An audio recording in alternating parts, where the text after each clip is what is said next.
Ngizocela uqale ngiyilungise le ngoba ijwayele ukusiphazamisa leyo kuphila nakho ukukhubazeka inokwenza kuzwakala engazuthi mhlambe sizimpintshi nakho. Ngiyayithanda mangabe ithi umuntu okhubazekile kwakuwukuthi ngisebenze there's an EP yomfowethu ethiwa Inkosi Yamagcukama. Okay. Khona i-EP ayikhiphe ngo-2022 ethi Advantage. Yeah. I mixed and mastered 70% waleya. Serious? Indlela umusic ususimple ngayo. Usuwenziwa nje unombani, noma kanjani umuntu othola ukuthi mhlambe wazama izinto eziningi zamhlula bese ethi hayi nami senginengoma. Yeah. Mawuthi uyayilalela le ngoma nayo ayisho lutho. So iyona worry yami and I guess iyona nto leyo oyitholayo ngokuthi uvule kakhulu i-industry. They are programmed ukuthi be followishe i-movement yomuntu wakhe escreenini. Yeah. Then they tell you whatever is under your finger escreenini. So if uhambisa umuntu wakho ku B yasho ku B. Yes. Okay. Yes. Then ke zihlukene indlela zokutype for abantu abangaboni. Kukhona i-hold and release kube khona i-direct. Kwakuneqembu I think la inspire i-G Unit. Oh yeah. Lalibiza nge-D Unit. Kungenhlamba.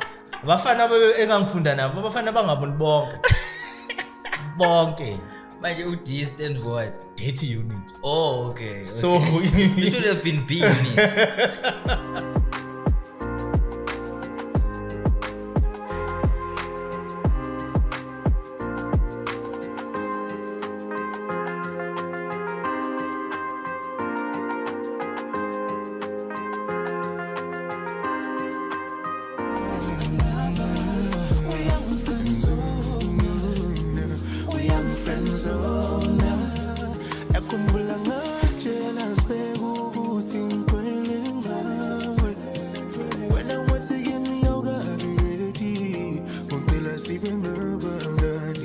Right, asikubingelele sikwamukele ohlelweni the Everyday People Show. Igama lami uBhekana Msuthu wakwaZungu, and thank you for tuning in, and siyabonga that you actually chose us even namhlanje to make sure ukuthi uyabuka uhlelo lwethu as usual. Sikhona ku Facebook ngasichecka as 150 Express, and also check uThukela News Times ufollow lapha ya nalapha ya. Kanti la ku 150 Express ku YouTube into ongayenza is to subscribe nje mahala, or you can actually join as a member. When you're joining as a member, you only have to pay a minimum of 10 rand kuphela a month, and then you get an exclusive content eyakho nje ngqo, because when you just pay no 10 rand a month or more, kukuwena ukuthi how much you decide to pay. Besides that ke thina siyaqhubeka ke nenhlelo zethu ke as we always do. And namhlanje we also have a guest very interesting la eduze kwami. Uyazi kade ngimfuna ngithi ake sizoxoxa lokho ebambeka insizwa ke le music producer iphinde be umculi futhi. You also sing, ne? Yeah, we. Oh yeah. Iphinde be umculi. What else yini enye wenzani? Part-time DJ. Okay. Voice over artist. Yeah. Oh, okay. Music. When it comes to dating music nje ne sound, you are there. Yeah. Igama lakhe uSpace. Abantu abamazi bazomazi ngoSpace Music. Kakhulukazi endimeni yezomculo. Mhlambe kumuntu ongamazi uSpace ubani? Uphuma uSpace. Igama lika Space uthule bona wakandawonde endaweni yase Rosbom phase 3. Ila ngiphuma khona. Yeah. Uzalwe khona nje, wakhulela khona? Cha. Ngizalwe ngahlakaniphela endaweni ekuthiwa kuseMangweni le emakhaya. Ngumuntu wakhona nje. eMangweni kuphi? IseBergville ikuphi? Cha eMangweni kusemakhaya kukhona la eMnambithi. Oh, okay. Khona la eMnambithi mangaphosisa ikungale kwaseMhlumayo. Oh, okay. Wacishe wabo wangakithi kancane. Wajika. Ayikwala kancane manje ngiyadlula ngakini mangekhaya. No, siyabonga man, thank you for coming, ne? Yeah. Ukukhula kwakho mhlambe nje mangasichazela. Ukhule uhlala nobani ekhaya? Ukhuliswa ubani? Kanjani? Ekhaya ake ngiqale nje ngokuthi ngiphume emndenini omkhulu. Yeah. Ngumntwana wasemndenini omkhulu, okushuthi ke ngikhule nabafowethu nomzala nabafazi babo konke kodwa ke abantu abangikhulisile uma nobaba okutheke ngo2004 wayesephumula kubaba kwaqhubeka yena uma kodwa nje bona abantu abangikhulisile ke usale seqhubeka kuma ngaze ngamngaka ke okuthe yena ngo2018 ke naye wayeseyidead inkundla ngiyazi ukuthi iningi izinto ezispecial ngawe ngicabanga ukuthi songena kuzona and talk about them. I'm also interested ekuthenini ngiyazi ukuthi umuntu ophila nokukhubazeka ungaboni ngifuna ukuthi sibheke lapho ukutheni umuntu ozalwe nakho noma mhlawumbe umuntu ohlangane nakho nje usuzela. Okay. Ngizocela uqale ngiyilungisele ngoba ijwayele ukusiphazamisa leyo kuphila nakho. Ukukhubazeka inokwenza kuzwakala engazuthi mhlambe sizimpintshi nakho. Ngiyayithanda mangabe ithi umuntu okhubazekile ngoba uphila nakho. Okay. Nginokuyibona umuntu okhubazekile hayi ophila nakho. Hayi umuntu ophila nakho. Yakuzwa kuyayenza isethe. Nginokuyibona nasesiNgisini phela kuthiwa living with ngisho ngithi emadoda. Bayayazi kodwa abantu lento. Cha siyabonga usiqondisa. Umuntu okhubazekile. Uzalwe uvele ukhubazekile noma mhlawumbe into yenzeke nje later empilweni? Yebo. Cha ngizalwe ngingakhubazekile ngokusho kwabazali bami nabasekhaya. Kodwa ke ngalimala ngisewumntwana.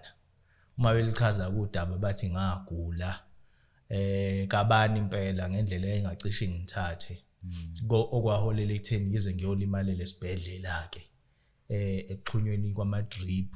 Engazi ukuthi uma bechaza imithambo yami yayingatholakali kwaze kwaba ukuthi umthambo otholakalayo yilo sekhanda kwaphoqa ukuthi drip mabeyifaka ke begcine beyixhuma kulowo mthambo kanti ayizogcina ngokwehlela emzimbeni kuphela izogcina seyinyukela nasekhanda iaffecte ama nerves amehlo okuyikona kwagcina kudala ukuthi ke ngigcine ngingaboni. Use umntwana ntwana. Bengisewumntwana phela. So nje ekukhuleni kwakho umuntu ongakaze nje abone ngokwakho. Ngokwami yebo. So bekunjani ukukhula? Njengoba usho ukuthi ukhule emzini omkhulu. Bekunjani ukukhula as umntwana ohlukile kunabanye abantwana? Because I can imagine ukuthi ezinye ingane nazi ziyadlala nawe khona la. How was ukukhula nje kuwe? Was it something strange or was it something that normal to you because that's all you knew? Ukukhuluma iqiniso nje it was something normal kumina. Ukungaboni ngize ngakufila sengisesikoleni. Kodwa nje ngikhula ngisekhaya hayi bekungangihluphi ngoba yikho into eyenziwa ezinye ingane bengayenzi. Makugijima bengigijima, makhuzuka bengihuzuka nami ngcole njengabantwana bonke. So ngiqale ukunothisa mase ngisesikoleni ukuthi kahle kahle ngihlukile. Nakhona ngesizathu sokuthi esikoleni sasinama kuthi angithi ama category ngoba kwakukhona ababonayo nabangaboni yize sonke sasingaphansi kuka disability kodwa ama condition okungaboni maningi endawafana.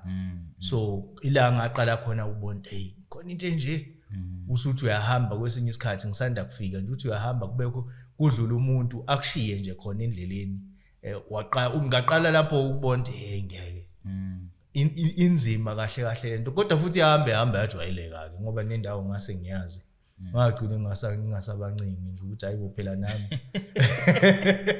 ngagcina ngihambele. Ufunde kusiphi isikole? Ngifunde Arthur Black Soul School for the Blind Pietermaritzburg. Ila ngifunde khona. Wafunda waze waqeda khona? Yebo ngaqala impela nje kwa first year ngaze ngawofika kwa second year ngifunda khona.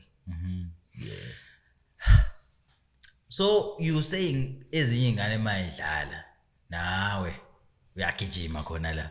Yebo ngokwakho awazi ukuthi khona okunye okuhlukile kunalokho?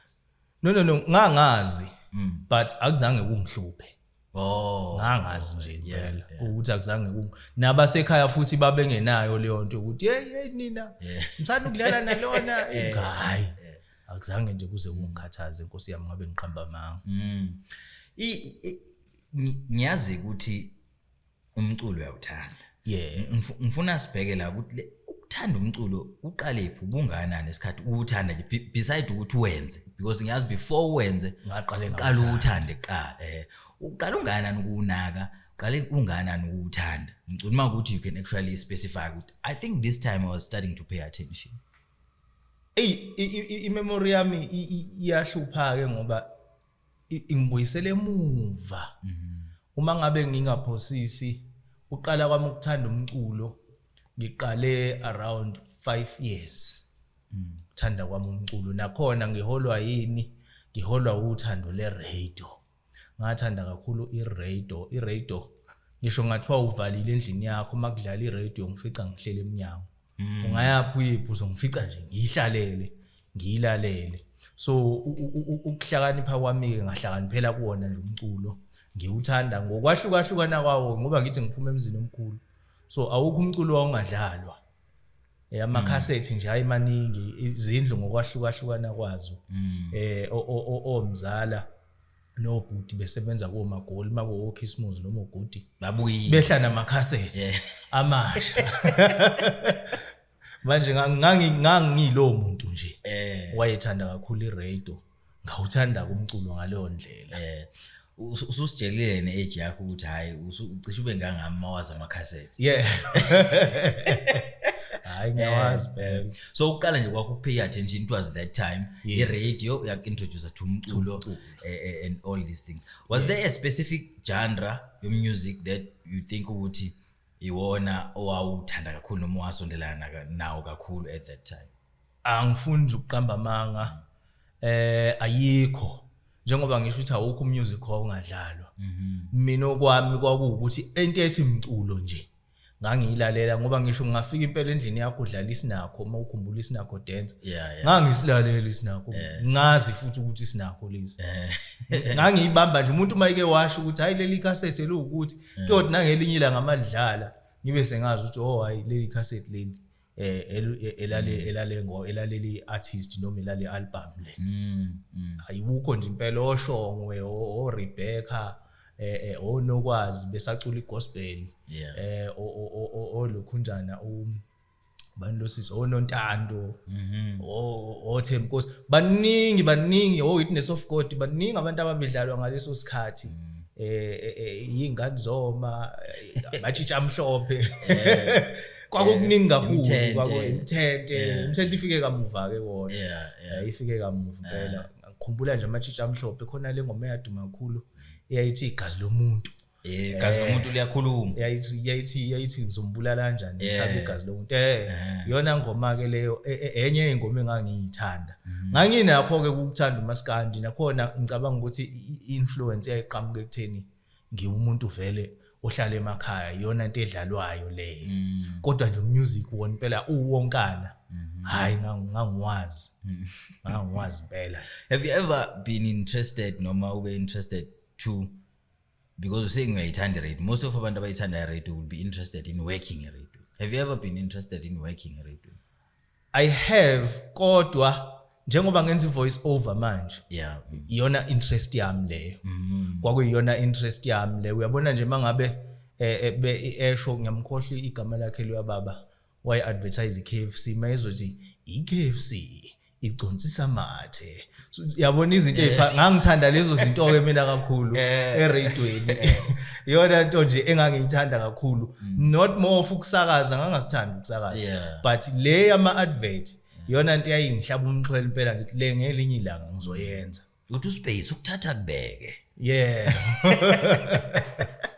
oh okay, so you're doing voiceovers now, ne? Yes. Imapha ama voiceovers suka wayenza for what and for who? Okwamanje bengakaze ngithole igig enkulu but I currently do ama jingles for abasakazi mhlambe kuma community radios and stuff. No mama ngabe kukhona ukuadvertisewayo kakhulukazi la emphakathini wethu thina abantu abakhubazekile mhlambe kune event eyenziwayo baye bengicele ukuthi ngenze iannouncement uyakwazi futhi ukurequest mhlambe mawukuthi une album oyikhiphile ufuna ukuthi ibe ne-ad ngikwenzele so okwamanje kuse kanjalo nje. Well, let's get into music ke manje. usuwenza as a producer, which I think it's fascinating for me because now I also do produce music, ne? Yes. For umuntu ongaboni, to me, I think of ama software like Fruity Loops.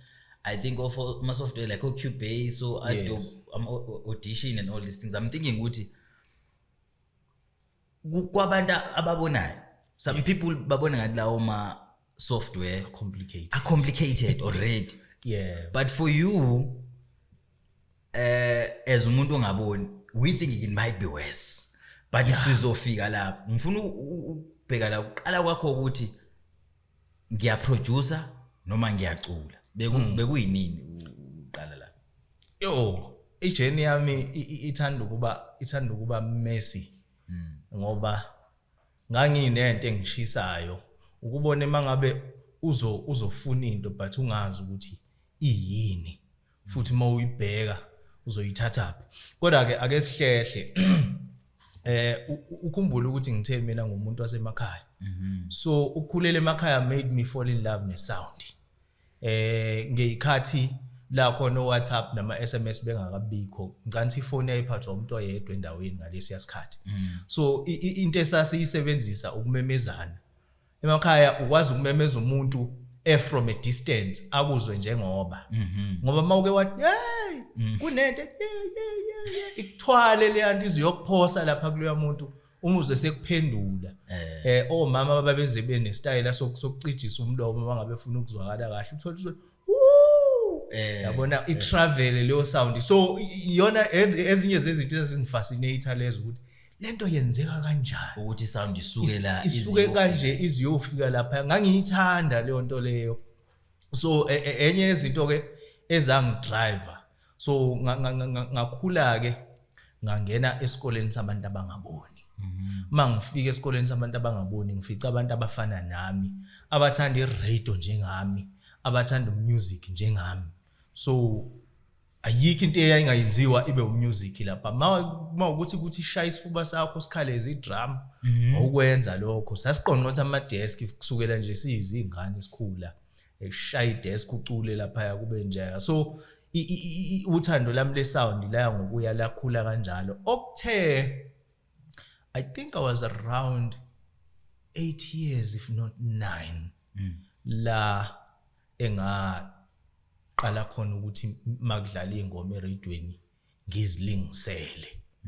Mangabe ngizilingisele ingoma kube khona abathi hayibo sibani wazi wacula kahle. Uyabona ngiyingane isimanga ukuthi ngangilingisela ingoma zesingisi ngingakangeni esikoleni. Kodwa ngangikwazi ukuthi ingoma yesingisi ngiyikhiphe njengoba injalo ukuthi le ngoma le ithi Celine Dion OKC and Jojo R Kelly bonke labantu laba ngangikwazi ukuthi ingoma zabo ngiyicule ngiyumntwana. So nje ijourney yami ibe kanjalo yangithwala ke leyo journey ngakhula. Kuthe around 2005-6 ngathenga i-CD player yami yokuqala ngithengele uma ngimhlupha nakhona ngoba ngangithanda into lo music ngimhlupha wangithengela le CD player. Ngathola ama disc kahlukahlukene kwakusadume kakhulu lento yokuwriter ngalezo insuku. Ngakhona umfana okwakuthiwa uLance weKhaladi esasifunda naye esikoleni waye nezinkabi zakhe ke ezazimwritela ama disc esidayisela ngo20 rand. So write i disc ama MP3 yes ama CDR angwritela i disc ngibuye ngizoyidlala la kwi CD player. And then ngelinye ilanga I discovered something which I can say leanto changed my life. Ga discover ukuthi cause le CD player yayidlala kokubili CD ne cassette. So yayikwazi nokurecorda.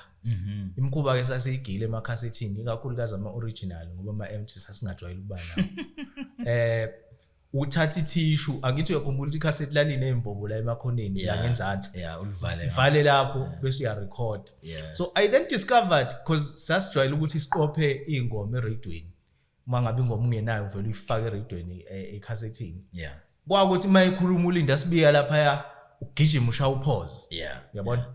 So ngase ngiba nento ukuthi lo pause lo uyama mangabe ngimshaya la mangeke ngaphinde ngaqhubeka uyaqhubeka uyarecorda. Yeah. So then I started something ukuthi mawukhumbula kahle ingoma zaqala ze hip hop bekuyaye ukuthi ekugcineni kube nesikhala la uthola ukuthi khona akusacula umuntu sekunesikhala nje siyophela sekuyinsimbi zodwa. So into ebengiyenza mina bengiplana like ngicuphele ikick like mayithi gqu ibeat umuntu wami uhlalela ku pause. So ngalesikhathi sithi gqu ngiyayidedela uyabona mangiyidedela isibamba ikick ihamba ize uyofika egcineni mayifika egcineni bese ngiyayiphoza futhi ngiyihlehlise ngiphinde ngiyiqale phansi la kule kick ngibambe in the exact same place iqondanise nale kick le kwazi kuze kukhande ibeat ephelele and then bese siyahlangana nezinsizwa sirephele phekwayo lo yabona. So leyo nto yaqala ukungikhombisa ukuthi hayi man ngeke lento le kuyadingeka ukuthi ngiyenze kuyadingeka impela. Ngaqala usesesikoleni njalo sesikoleni ngaqala lapho ngafuna ke manje ukwazi ukuthi lento le ibizwa ngani. Ngafuna ngabuza ebantwini ngagcine ngithola igama le sound engineering. Okuthe ngelinye ilanga omunye uthisha owayesifundisa iEnglish ngicabanga ukuthi ngangikwa grade 6 noma 7 wathi mangabe sibuza ukuthi sizokwenzani masiqeda isikole ngasho kakhulu mina ngathi sound engineering lahleka lonke iclass ukuthi hayibo into enkulu kangaka yabo wathi lothi kwakuwumem futhi wathi hayi khulekani uzobehleli kubo lo engineer amabhodi.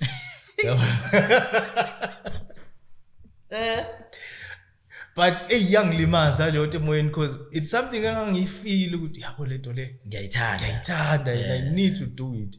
Yangishaya leyo nto to the extent yokuthi ngaze ngagcina ngidisguise umuntu mangabe ngibuza ukuthi ngifuna ukuyokwenza ngithi ngiyokwenza psychology.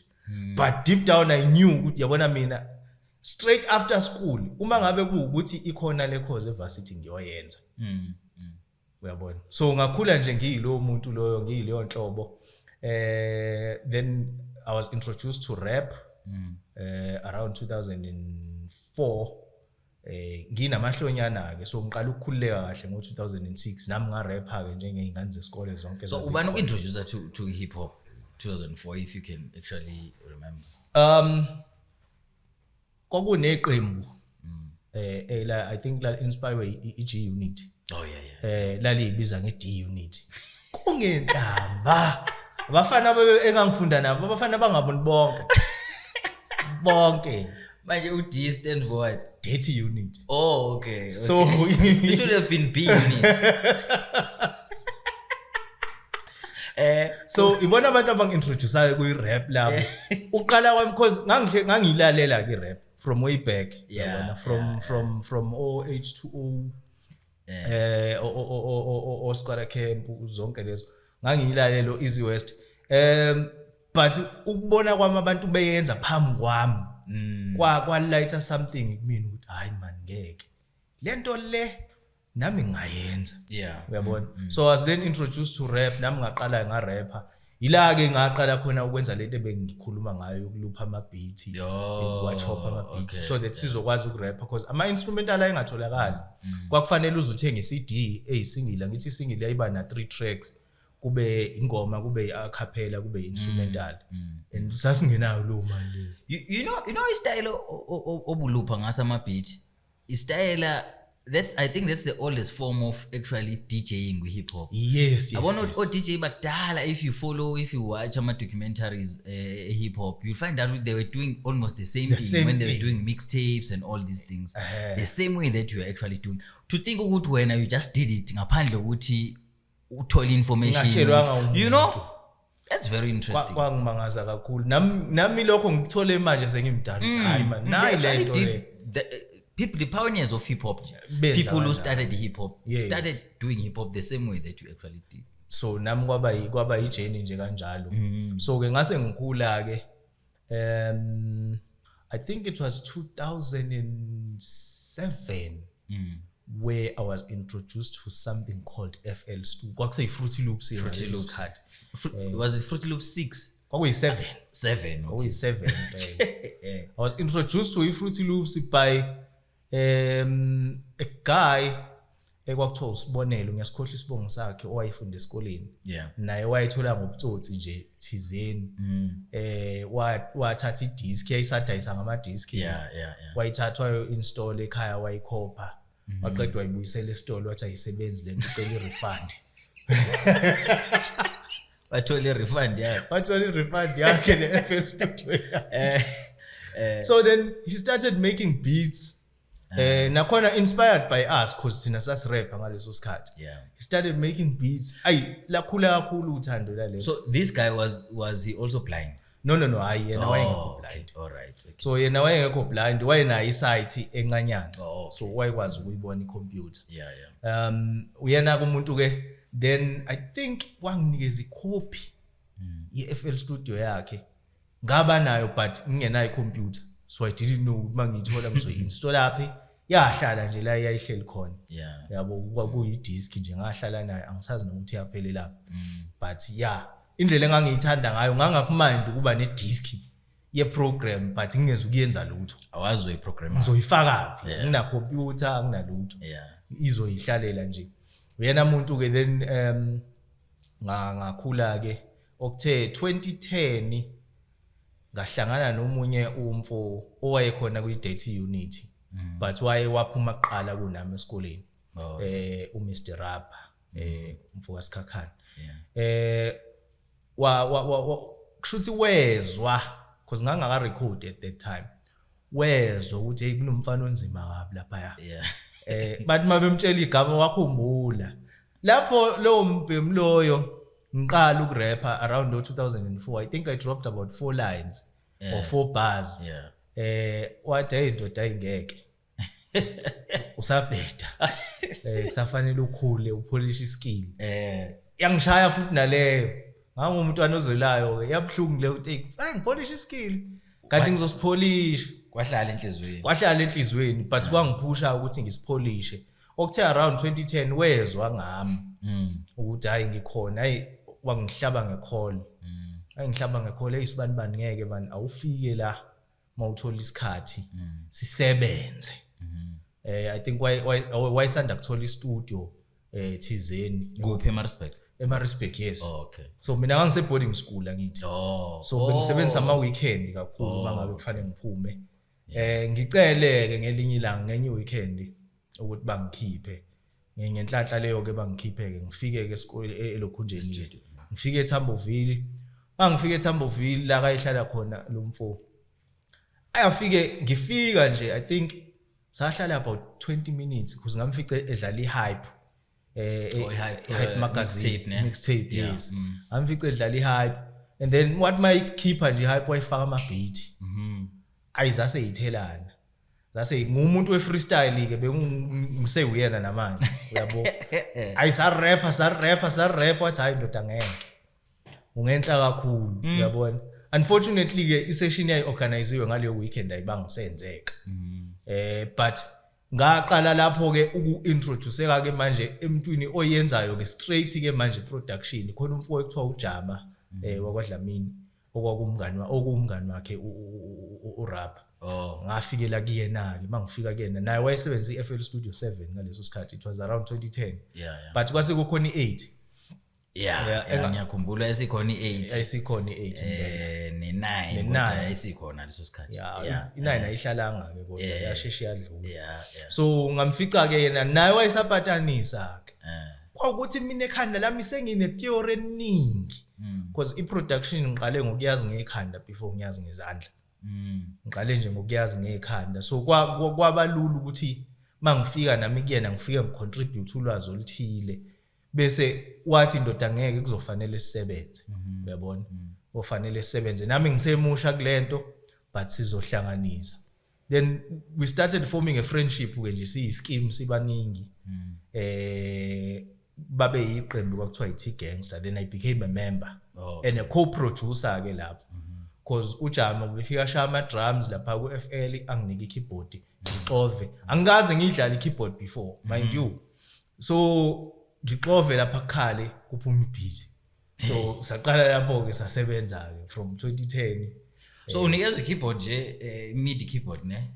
It was i-computer keyboard ngaleso sikhathi. Le computer. Le computer. Mana vele umuntu okwazi ukusebenzisa i-computer vele noma khamba kanjani?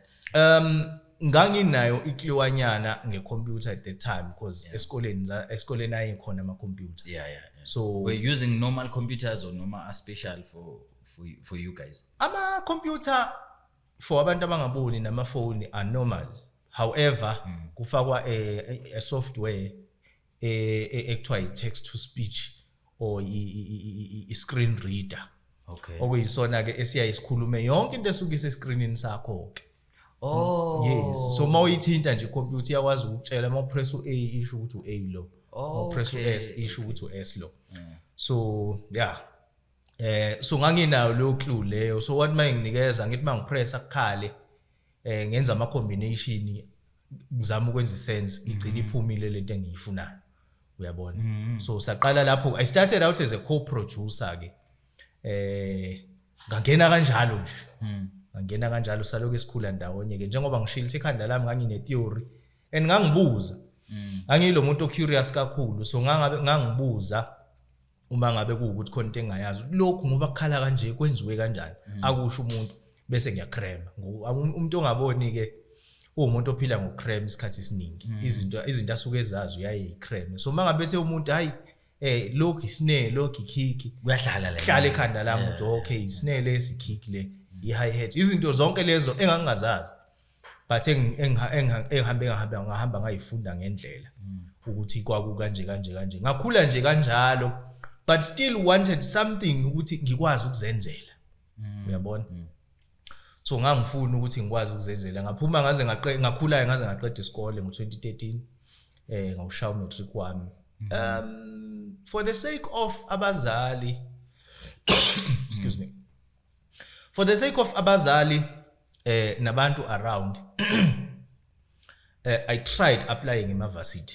ngizoba honest I tried applying eMavarsity but it didn't work out and ukukhuluma iqiniso ngangafuni vele ukuthi kwenzeke uma ngabe kungezungenzisa lento engiyifunayo because mina ngangifuna iproduction so abazali nabo babengayizwa kahle le ndaba yakho iproduction babengayizwa futhi ke babengayi-understand kungcono ngisho njalo babengayi-understand babengazi ukuthi kahle yini le kwakona ukucula ke nje because umbuzo ohlezi wazibani uzoculaphi uzocula uthini uyabona so it was just leyo lokhunjana leyo bengayi-understand but then I think the first time uma waqala ukuyizwa kahle lento engangiyenza because kwahlula sasingakabi na TV at the time around 2011 12 somewhere ngivele kuizola 7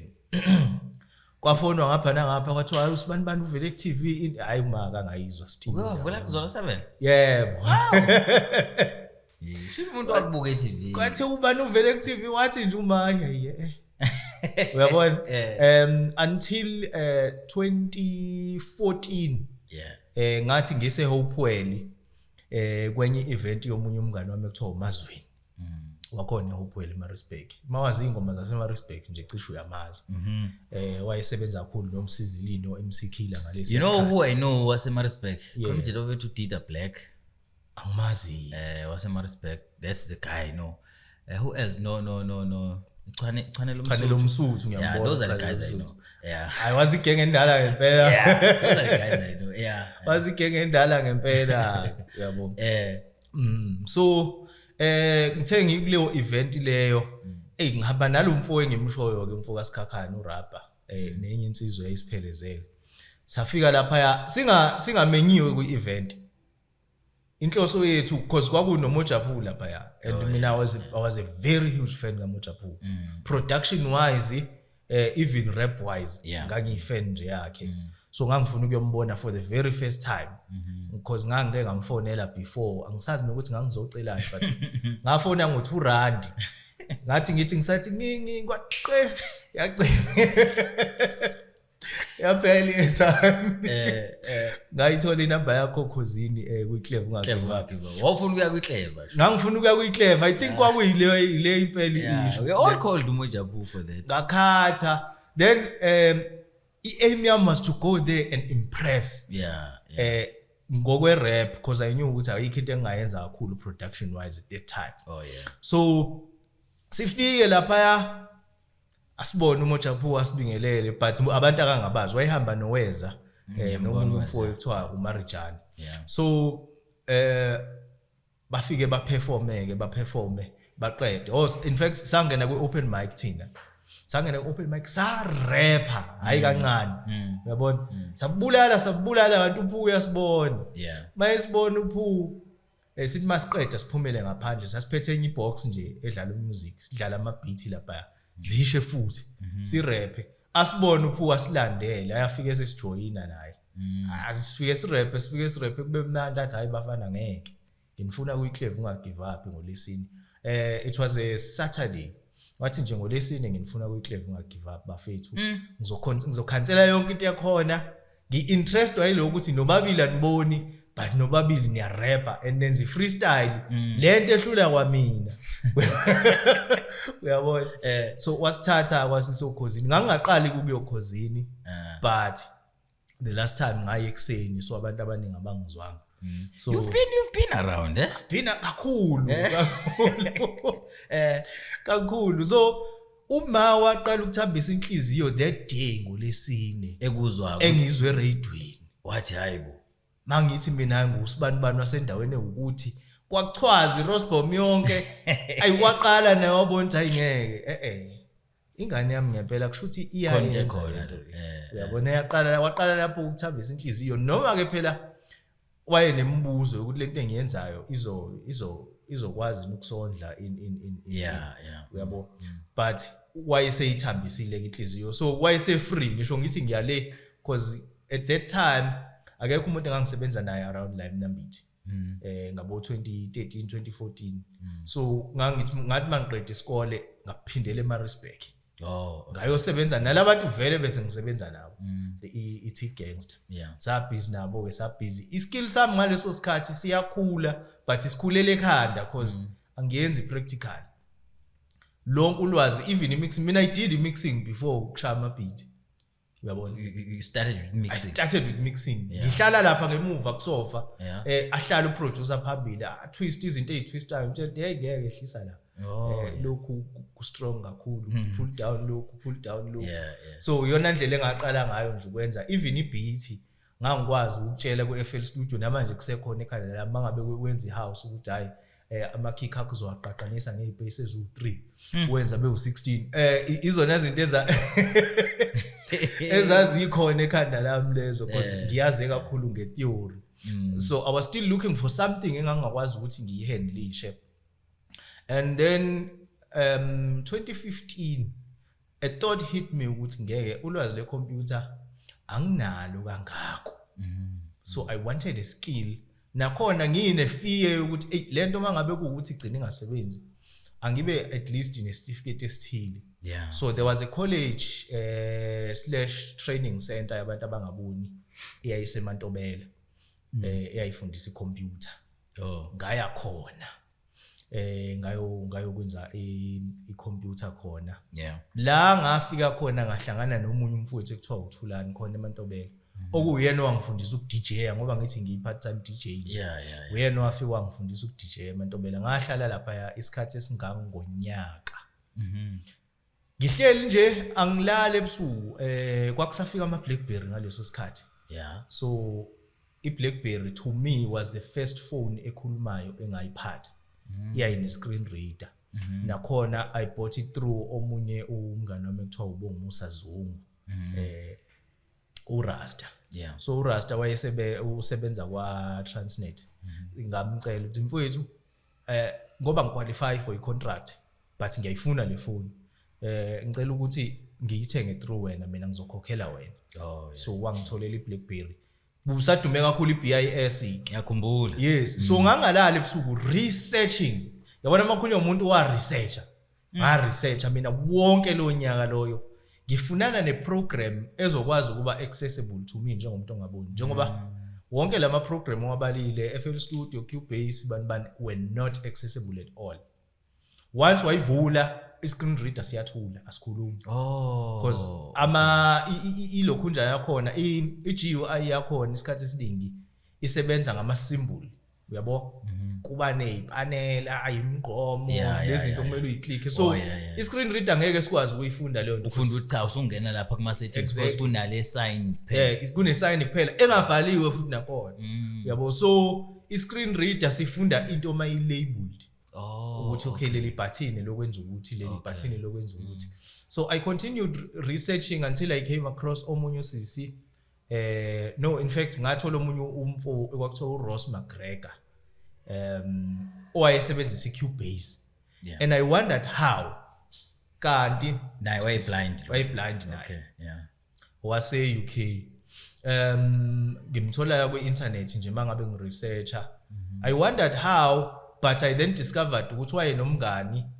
owayeyiprogrammer so lo mngani wamenzela izinto ezazikwazi ayikwazi ukuyifila ethi mayithinta ikwazi ukumtshela ukuthi okay i-track njengamanje si ready usunga recorder but it was not your normal programming wayene keyboard yena so okwakhe kwakukushaya record nje ku Cubase and then yonke into ayidlale lapha ku keyboard ngeline in yabona and quickly ngathi mina this is not what I want mina ngifuna ukuproducer straight then ngathola umunye usisi I think she's from US 9 khona ku YouTube esebenzisa Reason and then Reason lapha iReason e-studio lapha because sase sine studio eMaritzburg we had it since about 2014 yeah amajita they tried using iReason yabahlula yeah so they kept it there yeah iReason 5 yayinzima ke iReason kwangadlala yayikhumbula iReason aboje sonke esasenza music at that time sasazi ukuthi khona but most of amajita wouldn't use it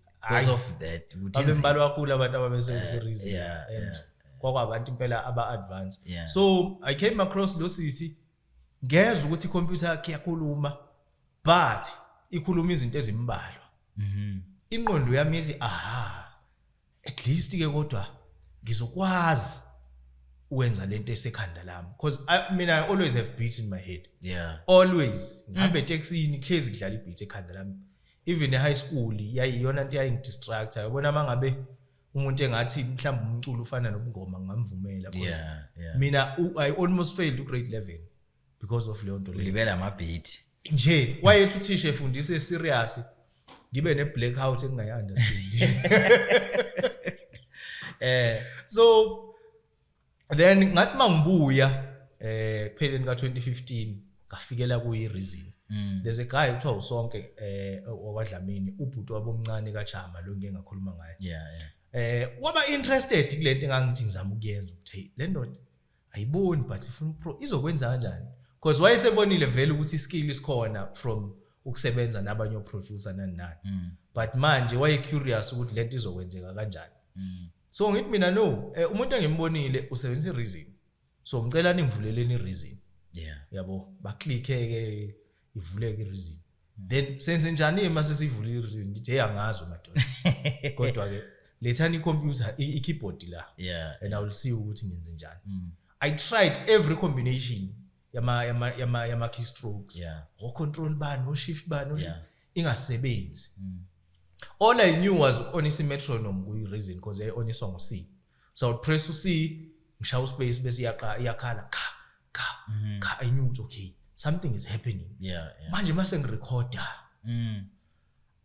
incidentally I found a search bar yokuthi ngikwazi ukusearch ama instrument ku iReason so ngangikwazi ukuthi mangifika lapha ngisearch there were auto polyphonic synthesizer or Kong drum or lokhunjana wonke lama patch akhona yes so ngangivele ngisearch ngithi drums bese ayavela wonke ama drums lapha and to load it ngivele ngishawo enter ngathi mangiloada ngithi mangipressa lapha sesine midi phela manje sibadala nakhona ngiyosixoxa story ukuthi saqhamuka kanjani but sesine meeting ngithi mangipressa kwi-media akhale ngempela ama drums Yeah.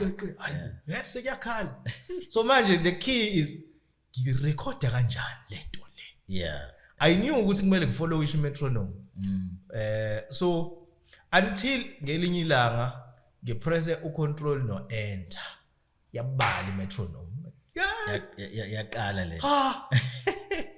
ya recorda Yeah. babe ngiwelile I started making beats like crazy every day ekuseni ngivuka ngishaya beat and vele ngihlala nomrapper so kwakulula but then the challenge was ukuyi-arrange ukuthi ngiyenze ingoma ke manje ngangikwazi ukuyenza kube u8 bars Kodwa ukuthi but ngingakwazi because manje ireason ayikhuluma ngithi Yeah. iyafana nala amanye ama program but ine support eningana yama keystrokes Yeah.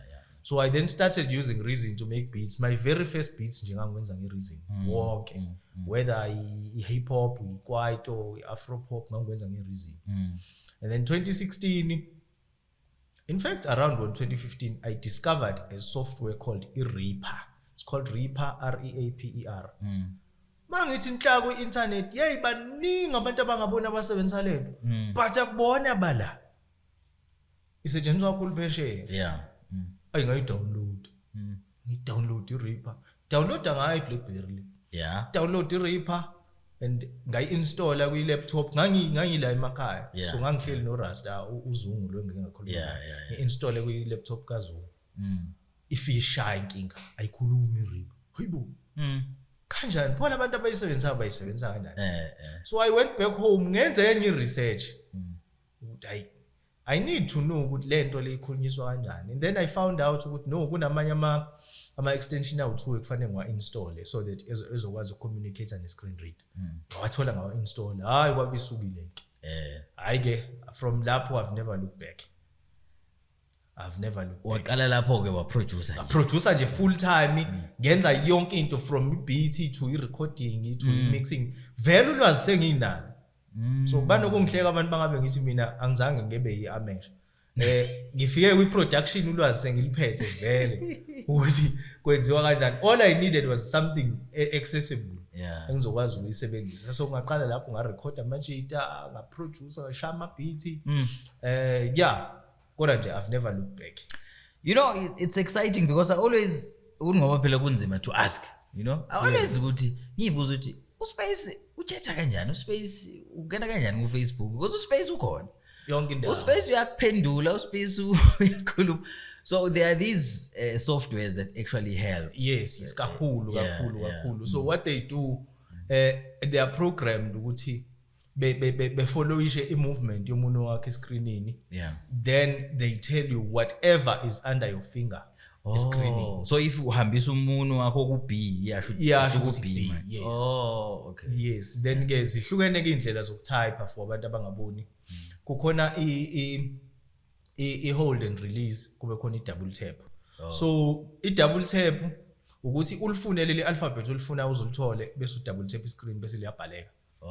Ufuna uzulithole then i-hold and release it's a similar thing but awususa umuntu wakho escreenini ungakayitholi lento oyifunayo then mangabe usufikile kulelo alphabet uyalithola. So luckily for me because ngazi i-computer i-keyboard ngiyazi ngekhanda yonke from left to right ukuthi leli button lize emva kwaleli lize emva kwaleli so kwabalula ke ngisho sengifike efonini ukuthi ngazi ukuthi okay i-position yala cishe u-O la cishe u-P ula cishe u-F ula cishe u-J ula sisagcine sesijwayele nje isandla ngaleyo ndlela leyo but ayikho into esingakwazi ukuyifunda. I-challenge ke yankulu back then bekuyithombe but nazo asekhona ama-image describer manje so usuyakwazi ukuthi uvele nje uyishare isithombe ikuchazele le yanto ukuthi hayi isithombe somuntu le onje ogqoka into enje oluma i-apple ukwazi ngisho ukubuza imibuzo kwamanye mongagculisekile okay uyaluma i-apple yebo ulibambe ngasiphi isandla uyabona ichazela ubambe ngo left ubambe kube njenge-chat njengathi ukhuluma nomuntu ubuza umuntu ukuthi yini le so lokho ke kufike kanye ne-AI ke sekhona i-AI nje yo hey yazi mfethu ziningi izinto ezifascinating that engi discover namhlanje that I didn't even know they existed. And into engithanda ngayo, you are so clued up with everything that is happening njengamanje, especially when it comes to indaba ze technology. Yes. Umuntu vele was actually into ezinye izinto ze technology, or mhlambi izinto that ohlangana nazo. Do you get curious when you hear something good? Okay, there's something as nje ukhuluma nge-AI. Yes. Have you checked ukuthi okay ikhona ne ku special for us thina abantu abangaboni? Ngumuntu we-tech nje kakhulu.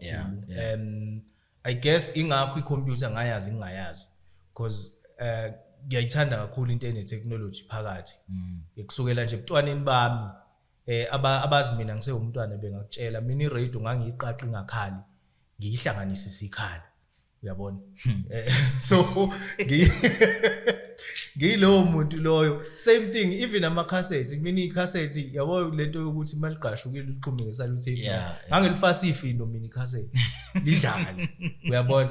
So I've always been lo muntu nje we-tech kakhulukazi. Ngiyayithanda kakhulu into ene technology phakathi. So angisali anything ene technology ngenza sure ukuthi ngiyayitadisha, ngifuna ukuyazi. So same thing ne-AI ithe mayifika ngafuna ukwazi ukuthi yenzani, mina ngiyimi izongisiza ngani, uyabona. Sesiyanje emaphethelweni e-space. Who have you worked with? Ngiyazi usebenza nama-artists abaningi especially locally. Yes. Ubani mhlambe nje ungathi this is the person I worked with and this is the person I'm proud ukuthi I worked with? Yaningi list. Thunyana. Yaningi list. Ngizobabala cause baningi. Ema-respect ngisebenze nethi Gangster as I said. Also I was a part, mawazi iqembu le-Respect United. I was a part of those people abenza iculo le-Respect United. I was a co-producer khona and also a backup singer. So that was one of my biggest achievements engake ngawenza. And then mangifika la eMnambithi ngisebenze nabafana bala Soul Doctors, iPOG 150, iMachisoni 150.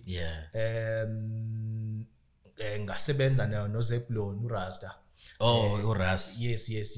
Ngasebenza nomntwana. And then ngithe mangabe sengizinzile nje la because kahle ngibuye officially la ngo2019. Thema sengizinzile ngaqala ukuconnecta nama artists kakhulukazi waseJozi. Started working nabantu khona umfowethu uShane owayesizwana uShane Chonco wayezwana kakhulu noBig Zulu, angazi noma basazwana but I think so. Uyena muntu ke obefuna ukwenza music, so I offered ukuthi ngimproducele. Started working nabantu abafana noSgabiso, Ongozi wase Newcastle. And then ngahlangana nomunye umfo okwakuthiwa MC Nhlaka osebizwa ngomqhele manje. We started working naye. Ngisebenze kakhulu ke la locally. But one of my biggest works kwakuwukuthi ngisebenze, there's an EP yomfowethu ekuthiwa Inkosi Emagcokama. Khona i-EP ayikhiphe ngo2022 ethi Advantage. I mixed and mastered 70% waleya Serious? Waleya EP. Inkosi Emagcokama. Yes. So that was one of my biggest works nje engishoyo namanje ukuthi because yayinabantu ekade ngangifisa ukusebenza nabo. I had ama vocals kaNhlanhla namanje ngisenawo. Nhlanhla Ncinza usewumafu manje umafikiswa. She was featured kuleyo album. I had ama vocals kaSimi. Abanye babantu engangikade ngithi yabo labantu ngiyafisa ngelinye la treater ama vocals abo. And you did those vocals? I did those vocals. Yabo, so those were some of my biggest projects engisebenze kuona. Asekhona namanye aseza maningi. What is your dream now? What is your biggest dream? Njengamanje. Right now, mina, I think where I'm standing, I represent umuntu okhubazekile. I represent umuntu ongaboni. So my biggest dream ukuthi ngivele or ngibe kwi mainstream media so that I can inspire omunye umuntu ofana nami I can inspire enye ingane noma omunye umzali wengane engaboni njengami ukuthi athi ingane yami can be something because ukuzala ingane ekukhubazekile sekungcono manje because sebebaningi but back then kwakuyinkinga kwakuyimpica abadala because wawuyizala ingane uqeda ungazi ukuthi uzoyishonisa izofunda kanjani izofunda kanjani uyabona yonke leyo nto leyo so mangabe umuntu ebona umuntu ofana nami esebenza enza izinto uyokwazi ukuthi agqugquzeleke enze naye amsupport umntana wakhe mangabe umbone ekhalisa amakopi lapha ebangumsendi ukuthi naye mhlambe ngelinye ilanga uyofana noSibani bani uyabona so that's my biggest dream okwamanje ubhizi ngani njengamanje I've been currently working on khona abafana ekuthiwa ama-VIP abenza umaskandi I was mixing and mastering i-album yabo izophuma mhla 21 also worked khona abafana ekuthiwa ikhaya lekhono bala eMnambithi bakhipha i-EP yabo nabo I've been working with them kuningi abo Afro Queen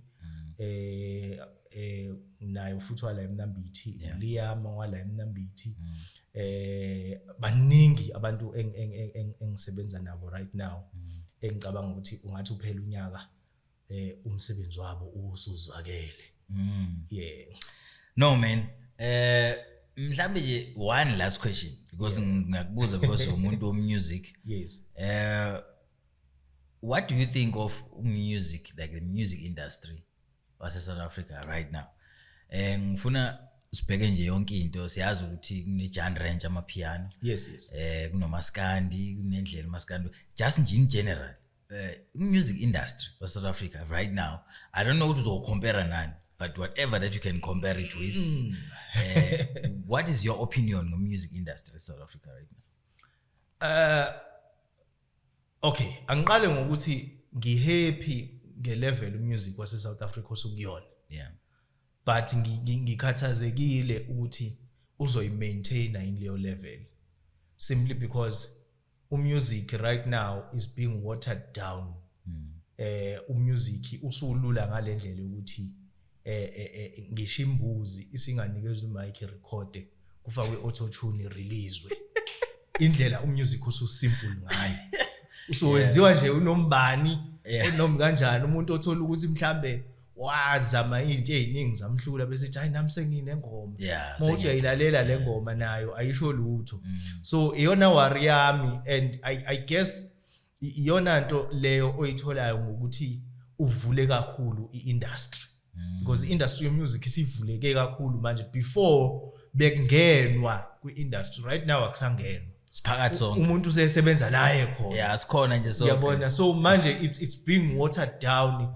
as much as bezothi abantu hayi ngoba phela music wondla abantu abaningi but when there's too much of anything kusuke sekuyingozi uyabona right now mawungavula uYouTube wakho or uvula uSpotify wakho uzofica inqwaba yo music you don't even know what to listen to uyabona so manje sekune pressure awusakwazi ukuzi express as an artist because manje sekunama trend yabona njengokuthi indaba yomaskandi nje it's very difficult manje ukwenza umaskandi onomlayezo because usuyaqhubeka wonke umuntu manje wenza music for TikTok funeka trend fanele trend and unfortunately i trend ilast isikhathi esincane and then bese kuyaphela ngawo baningi ngababala ama artists ISJV impela bethi suka endleleni Jobe asibazi oJobe basuka bashonaphi kuze kube yinamhlanje uyabona all through TikTok so TikTok makes and breaks music so mina I wish we could sisheshe siyibone leyo ngozi leyo bese sifocusa ekwenzeni the real music uyabona ukuthi vela abantu egcineni abalaleli they don't really control into esiyenzayo amanga lawo esiwafidwayo abantu abafuna ukwenza imali but honestly ithina ama artists esicontrol abalaleli ukuthi balalele ini so uma singasheshe siyibone leyo nto bese siyayiredirect ukuthi let's go back to music senze music wangempela uTikTok nawo uzocatch up uyabona uzosilandela because of course i-lockdown iyona yenza ukuthi uTikTok kube yilento iyona futhi owenza ukuthi uTikTok wona uphusha music ngalendlela but isidlulile i-lockdown So asikwazi ukuba stuck kwi-mindset ye-lockdown ekubeni i-lockdown esidlulile. It's time to go back manje, senze music, senze ama-album, because indaba yama-challenge nani iyangokuya iyancipha nawo manje. Iyaphela.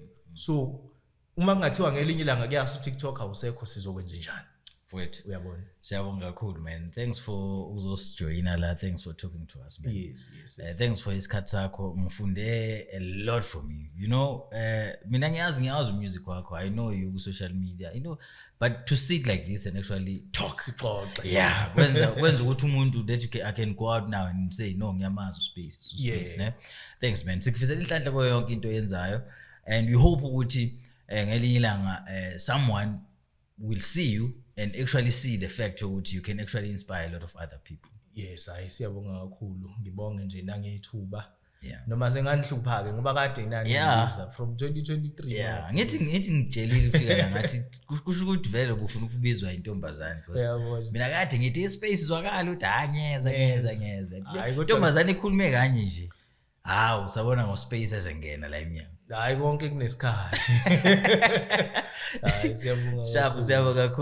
Siyabonga kakhulu mbukeli ngokubukela and thank you very much for subscribing because siyazi ukuthi usubscribeile and thank you very much for joining and being a member and make sure that you like and follow our page 150 Express and also go to Tugela News Times nakhona and do the same. Until next time, bye bye.